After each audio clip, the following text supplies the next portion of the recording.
Hey there guys, welcome to the Musings of Maverick channel. I'm your host Maverick, and today we are maybe starting a new series, and that is of course Isekai Meikyuu de Harem. So, otherwise known in the West as mostly Labyrinth Harem.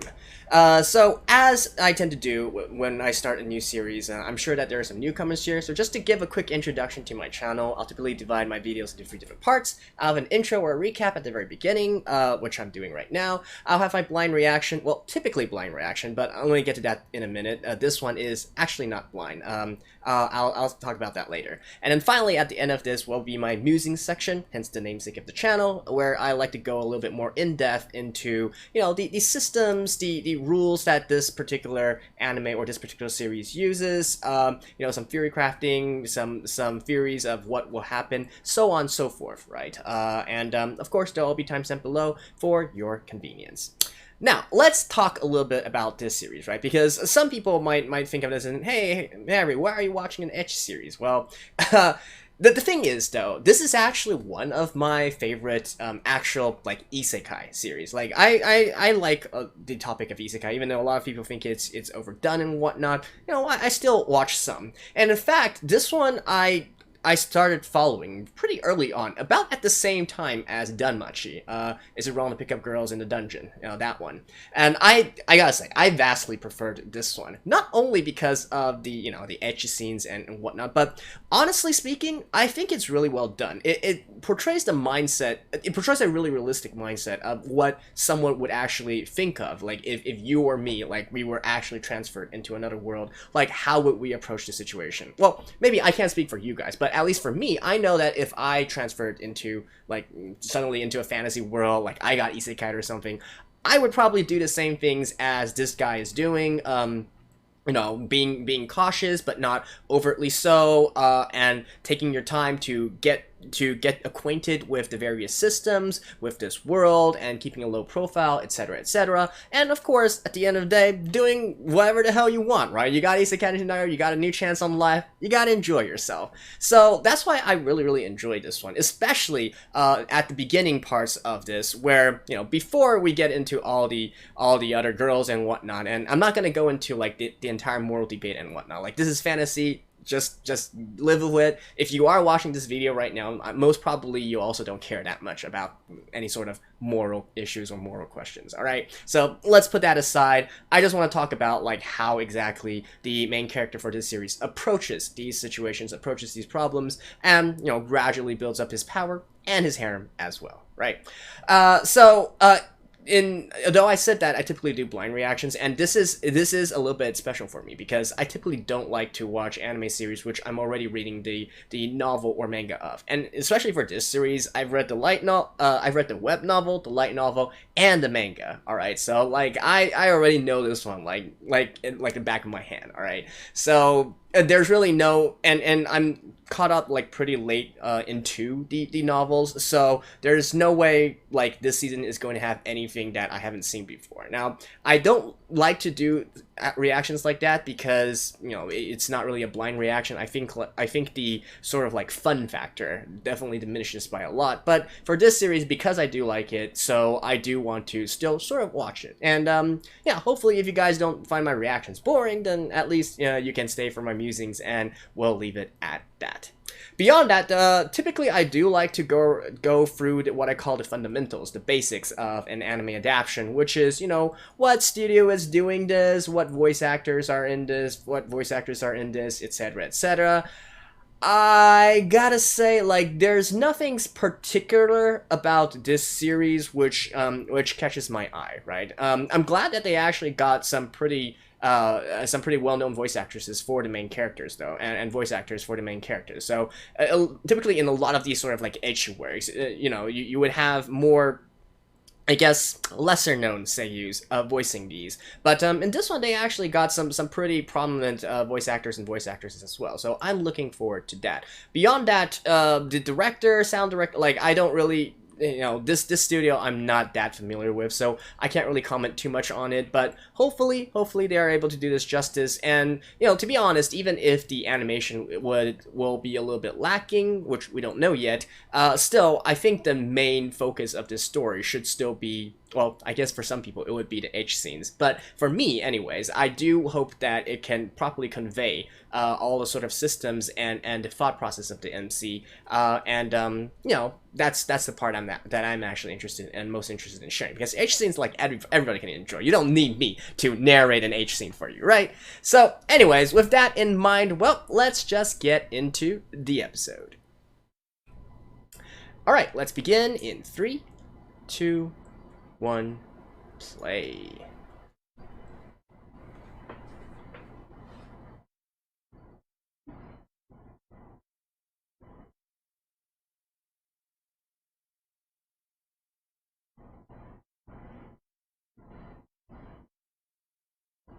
Oh, and by the way, I think I saw that the opening and the endings were actually sang by the characters. So that's another huge plus for me.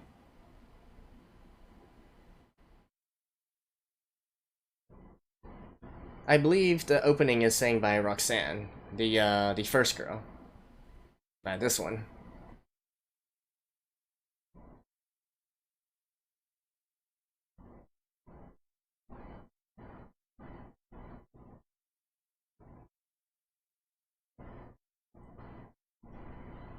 Wow, they're actually going that far?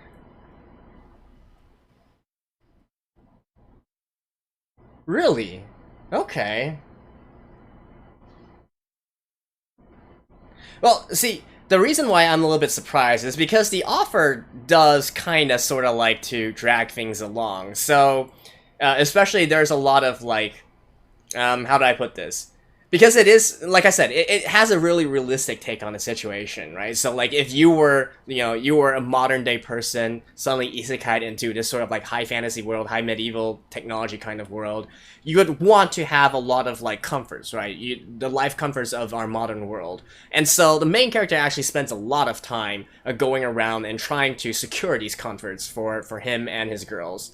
And so that takes up a lot of time as well. So a lot of times you feel as if the main your main storyline isn't really progressing all that much. But based on like all the characters that have been shown so far, actually we are going to be rushing very much along.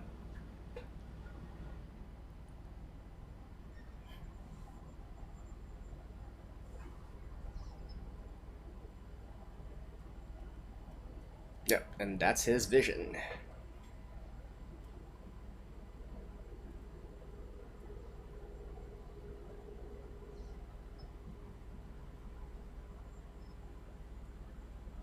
So again, this is one of those isekais where they have this sort of like gamification system to it, and that's actually really important because this is a character that actually takes full advantage of it, just as if he's playing a game.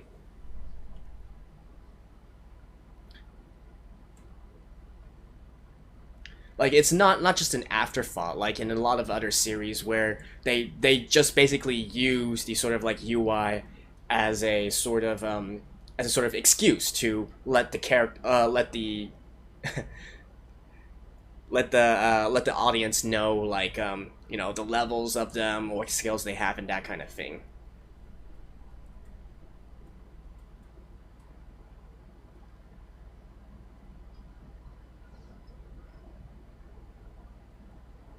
This is this one of the, I guess you could say, cheats, the overpowered things that he has.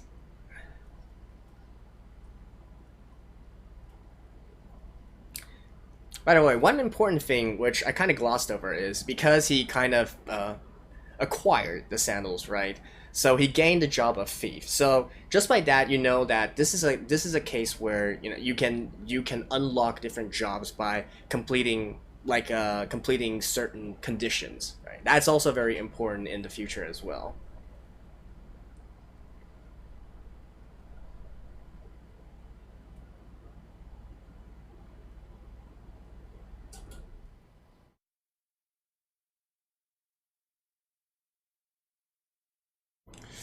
I mean, it is like the most classic sort of situation, all things considered.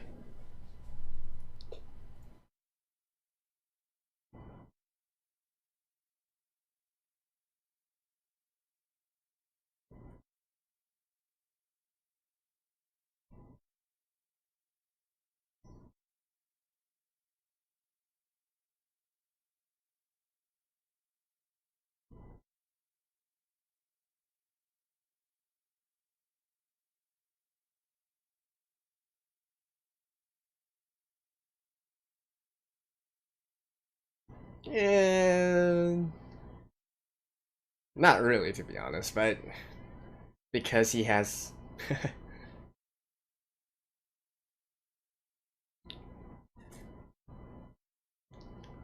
Because he has Durando, so.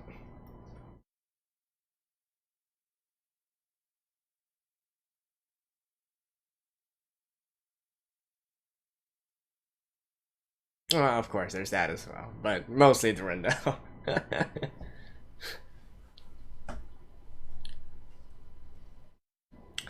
And by the way, like, this is also something that I enjoy from this MC as well. Like, he doesn't hesitate to kill.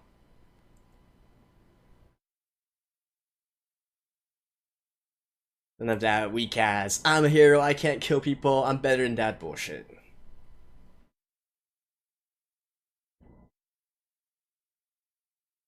And hey, now he got hero.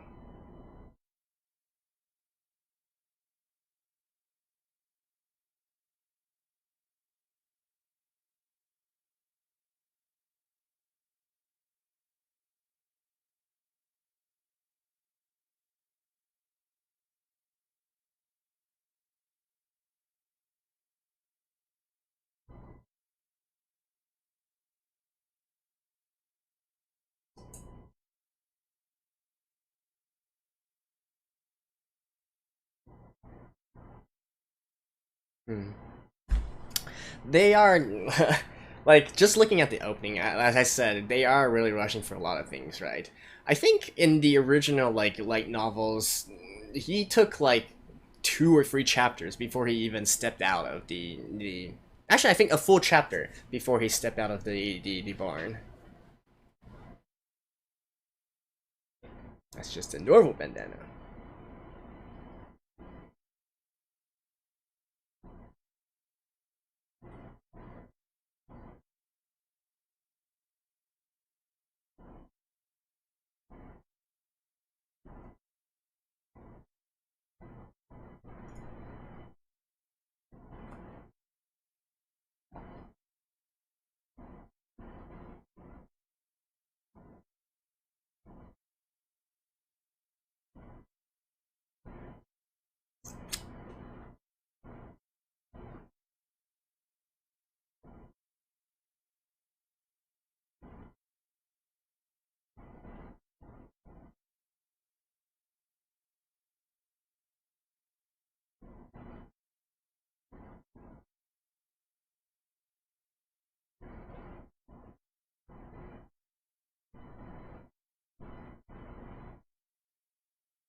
Don't worry, he gets over this quite quickly.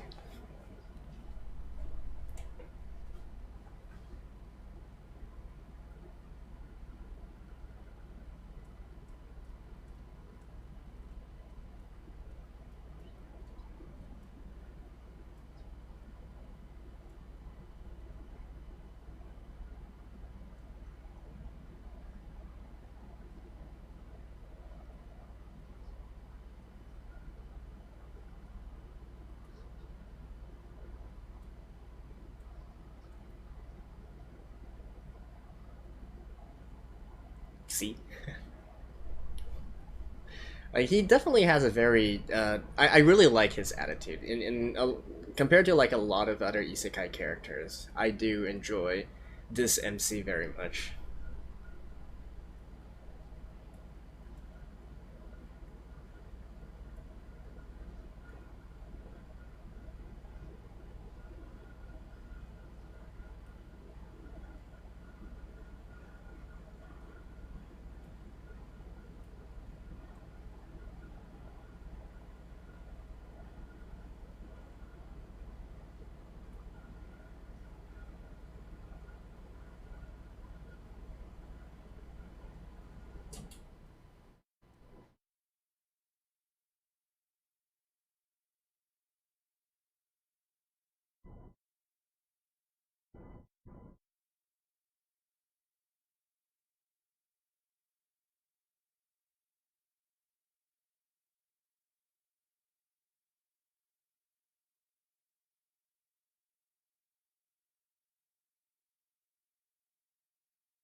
Also a very realistic take on the situation.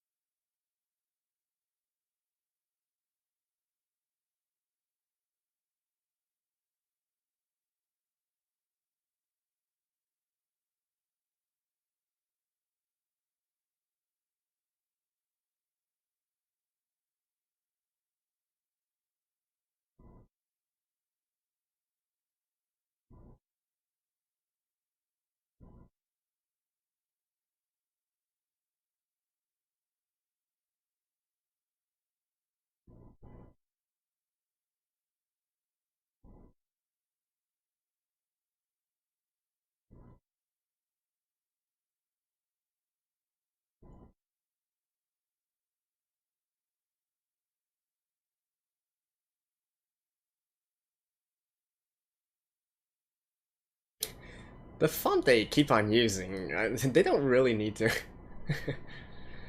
Oh well, never mind. I mean, I've said before, right? I don't really have that much. I don't really have that much hope for like very good animation or whatnot.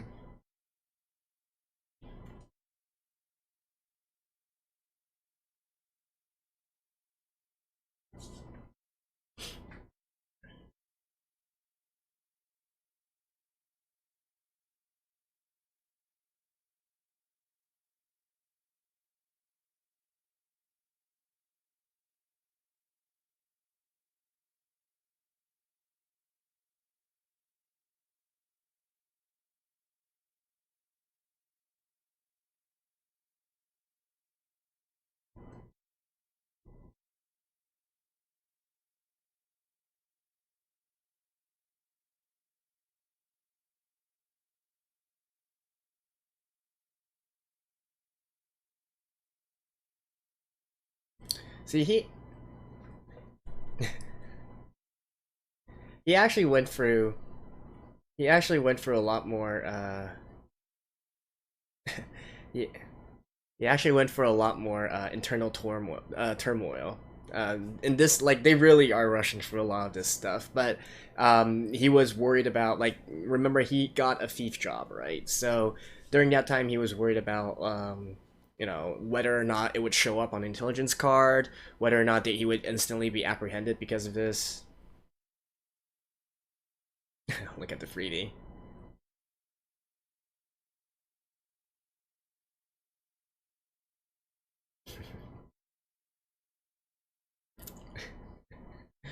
Okay, I guess this is the censored version.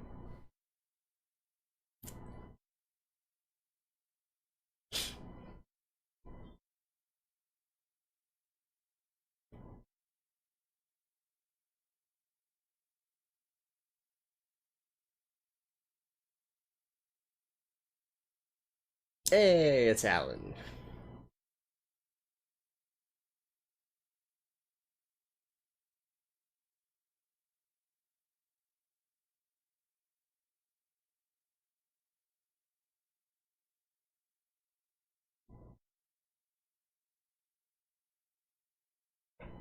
Hence the title.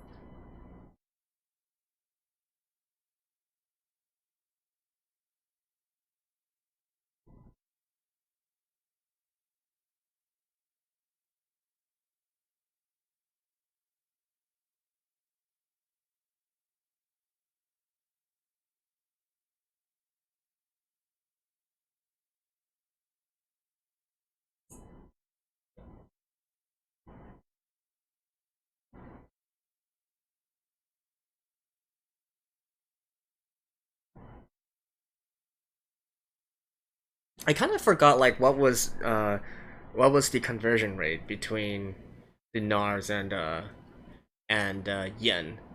The author actually went through like an entire process of how he deducted this, how Michio deducted this, but I guess we aren't going to be talking about that here.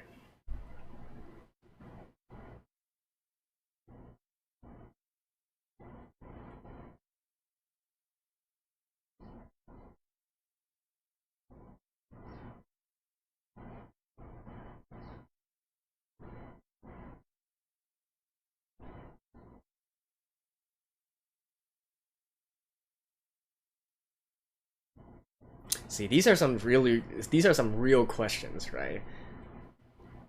And so, like, that's why I say that if I were, suddenly transferred into another world, I would basically be having the same thought process as Michio right now.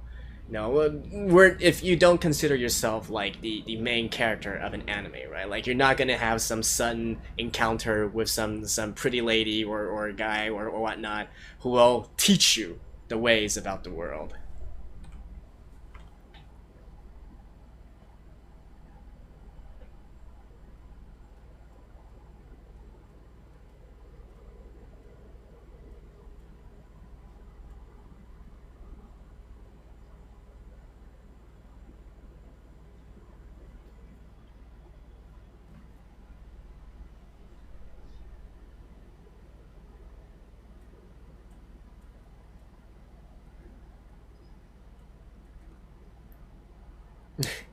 Really?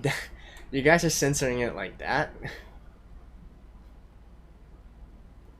I think that's a. I think what they're censoring here is sex slave.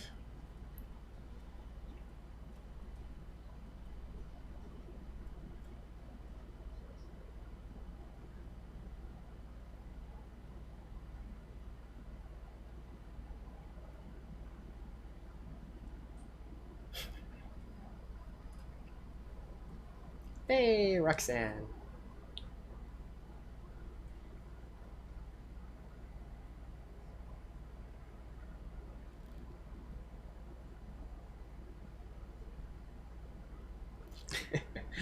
Okay, you can. uh,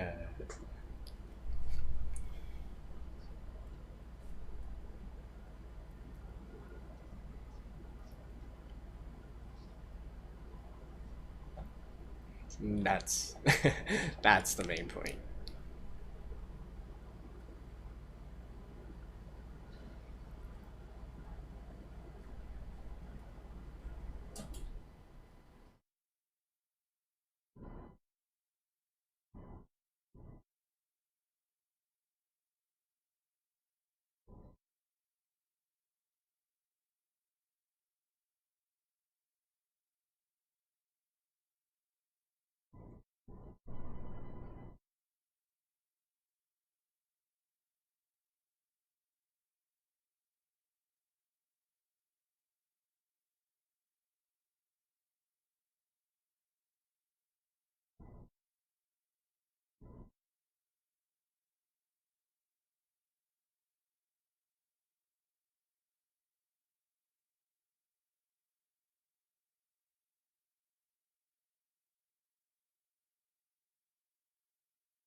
You're a different species. This censorship is honestly kind of annoying, but alright, whatever. So, I'll just fill in the gaps for you guys. Anyways, they're unable to, so they don't need to worry about, like, contraptions or whatnot. And the other part here is that so even when you become a slave, there's actually different tiers or different layers of a slave. So they actually have like quite a robust system, to be honest, and they're kind of like going over the entire thing. as Alan is talking about right now. So basically, when you become a slave, you can also consent to like certain activities. Like, are you a battle slave? Are you a slave that stays at home, or are you like, do you consent to sex? Like that kind of thing. And of course, this also increases their own prices and their capability to get into a family or a house that's even more prominent or more high class, if you will.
Though to be honest, Roxanne's voice is a little bit different from what I imagined, but okay.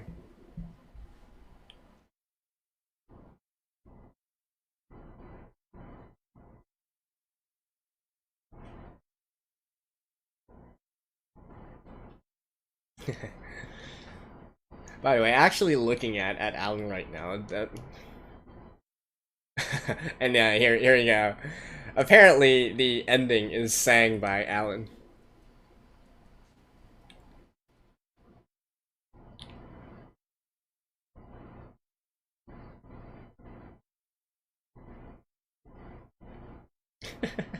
Really?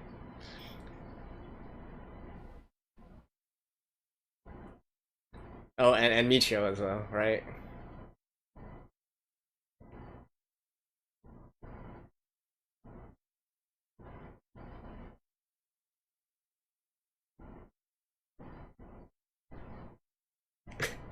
What kind of ending song is this? Oh my god.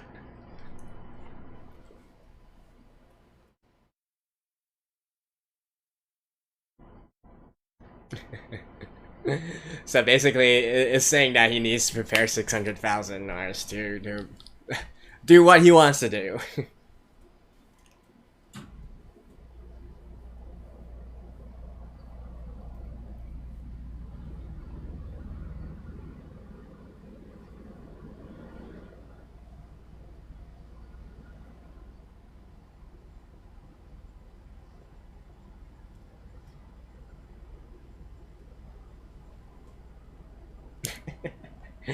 Alright, alright. I will see you guys after this. Alright. So anyways, that was the first episode of Isekai Meikyuu de Harem. And like I said, they are really cutting out a lot of actually the parts that I like. I mean, I guess I can understand. People want to see the battles, and people want to see the sexy stuff and all that. I get it. But I am a little bit disappointed by that, though, because like I said, one of the reasons why I like this series so much, I mean, there's plenty of series where you do like it's 18 plus rated and so on and so forth, right? But I feel like this one in a lot of ways I even enjoy the progression of the main character and how he approached things just as much as all the other kind of stuff, which they kind of like really cut out. Like they basically cut out 95% of all of that. Like so again, since I have already like watched pretty far, read pretty far in regards to this series. So let me just touch on a few points that they did kind of cut off, and especially the parts in regards to the adventuring. Because, like I said, if you want to enjoy like sexy scenes and whatnot, you don't need me to narrate it for you, right? So, like first of all, when he got to this world, right? he mentioned about having like some bonus points, bonus equipment, and that is indeed one of his most important skills, which is the ability to have these sort of bonus abilities. We didn't really go too much into this right now, but basically Durandal, that sword, as well as some of, he also has a lot of other bonus abilities as well that are kind of like supportive abilities. There are things like getting more experience, or increasing the baseline of your stats, that kind of stuff, which is actually really helpful, considering that he is currently a level 1, right? Especially if you consider that it's sort of like flat increase. So this is sort of more like a gamification kind of thing, right? Like for instance, you have a strength level of 5. If you can add another flat 5 to it, well, that means that you've effectively doubled your stats. So especially when you're low level, that is even more important, right? Compared to like maybe if you're higher levels, like if you have a strength stat of 50, then at that point maybe you want some kind of like percentage modifier for your status. But in the early game, right, well, you are still a newbie, having these sort of like baseline kind of stats is very important in terms of survival, and that's kind of also why Michio was able to win against the bandits right now, right? I mean, certainly you could also make the argument because he's the main character, and this is sort of like the as he said, sort of like the first incident, right? The first event within the game. But beyond that, though, I think it's really the whole reason he was able to survive it is because of his bonus points, his bonus equipment, and things like that. And of course, himself having a little bit of a foundation in kendo also helps as well. Although that's really not that important, especially later on, so we'll just leave it at that. He didn't really go through any of his other abilities as well, so like I said, I guess they are not really going to be spending too much time going through over this.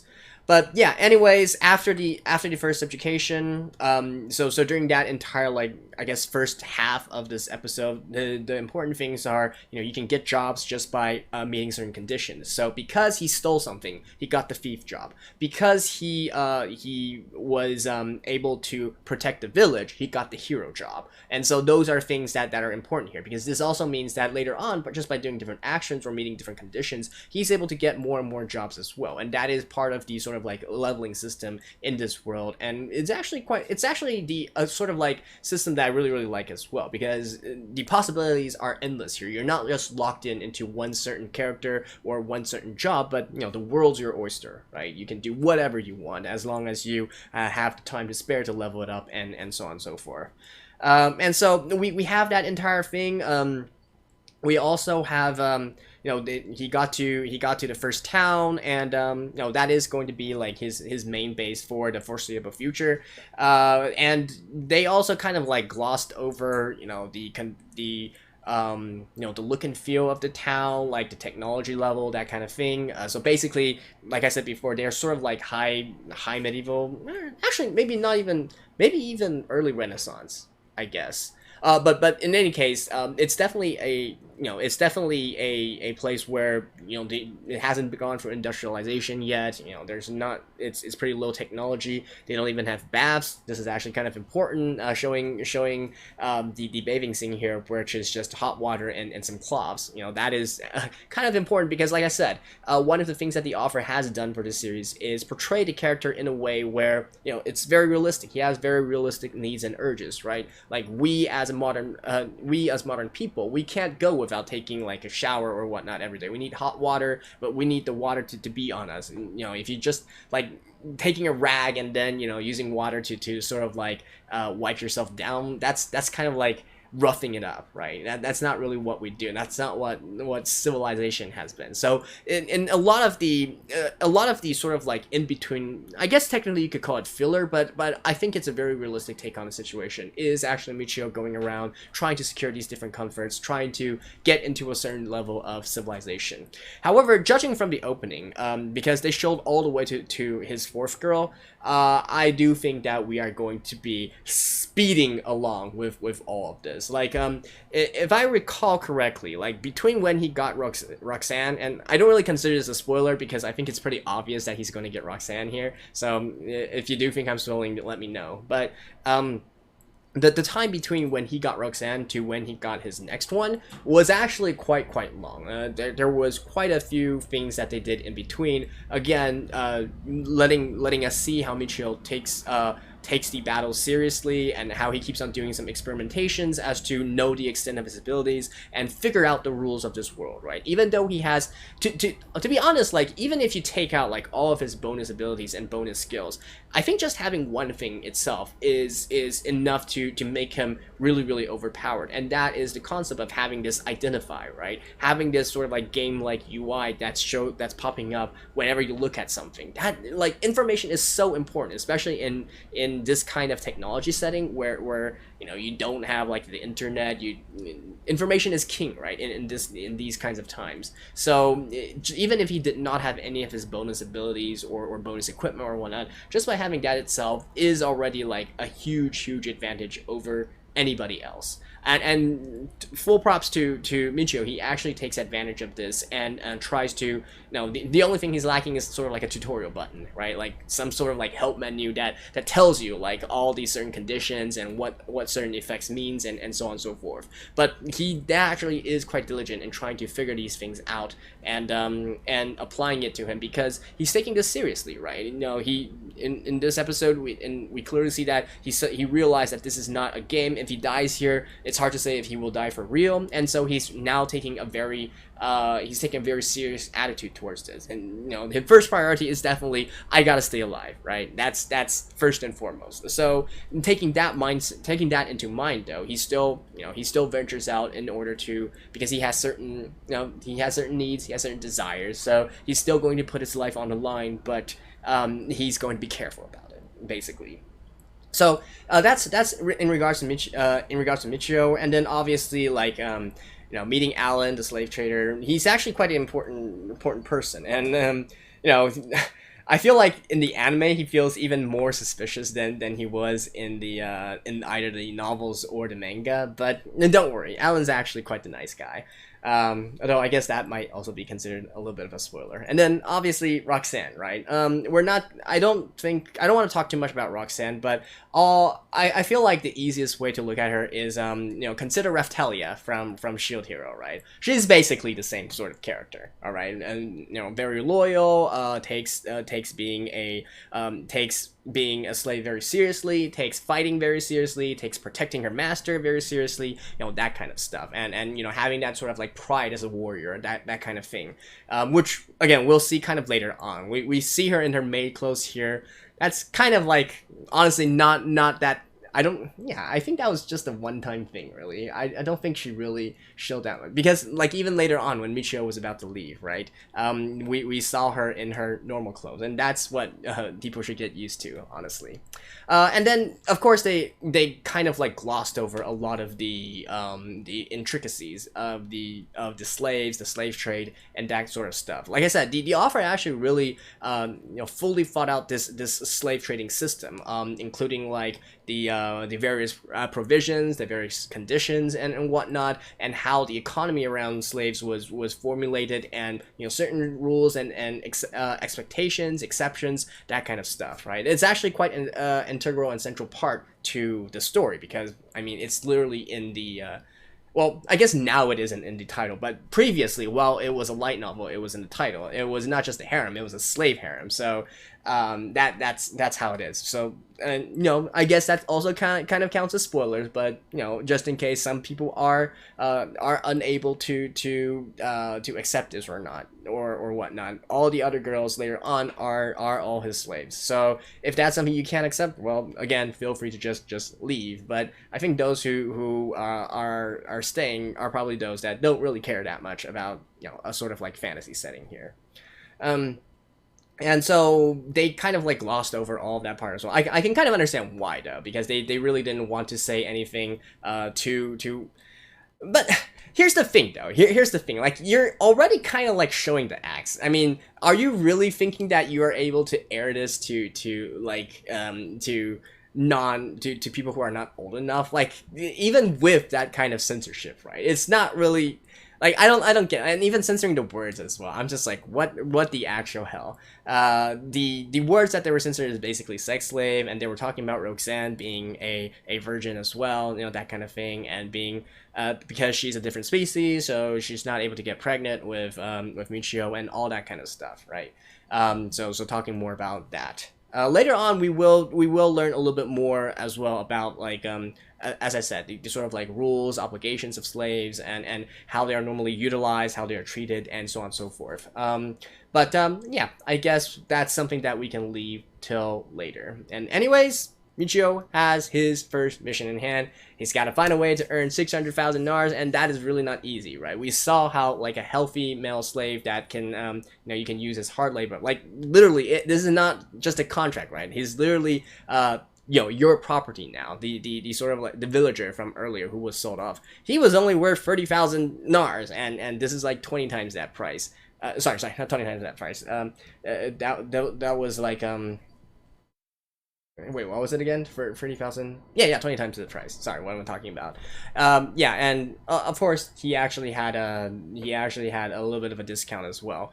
But still, that is a lot of money. How is he going to earn that money? Well, that's, I guess, for the next episode. And that's also like the entire arc where I guess you could call this an arc. The entire arc and all the hardships that he went through in order to get these 600,000 NARs within 5 days, and how he approached the situation and whatnot, is actually what got me hooked into this series. First, you know, beyond everything, because like there are some series that also starts out well, you know, talking a lot about, like, you know, when you just got there and trying to give an explanation about the world system and whatnot, and then later on just sort of like throwing it aside. But after I saw like all the preparations and all the stuff that he went through in order to get the 600,000 NAR, I was like, okay, this is an MC that I can actually respect, and you know, I like what he's doing, and this work actually knows its shit. So yeah. Anyways, that's my thoughts for this series right now. I'm not sure like how many of you guys are actually still watching this for this, but you know, if this is something that you guys enjoy, I'll see, right? And see how exactly this does. Beyond, like, if the reception is not really well, then I guess maybe I'll just watch this on my own time, because like I said, I already know everything that's happening here, and they cut out a lot of things, so there's really no particular reason to watch this other than for the sexy scene. And if you just want to watch the sexy scene, like come on, just go watch porn or something, right? So in any case, yeah, that's my thoughts here. Let me know what you guys think, and well, hopefully I will see you guys next time. Until then, bye bye.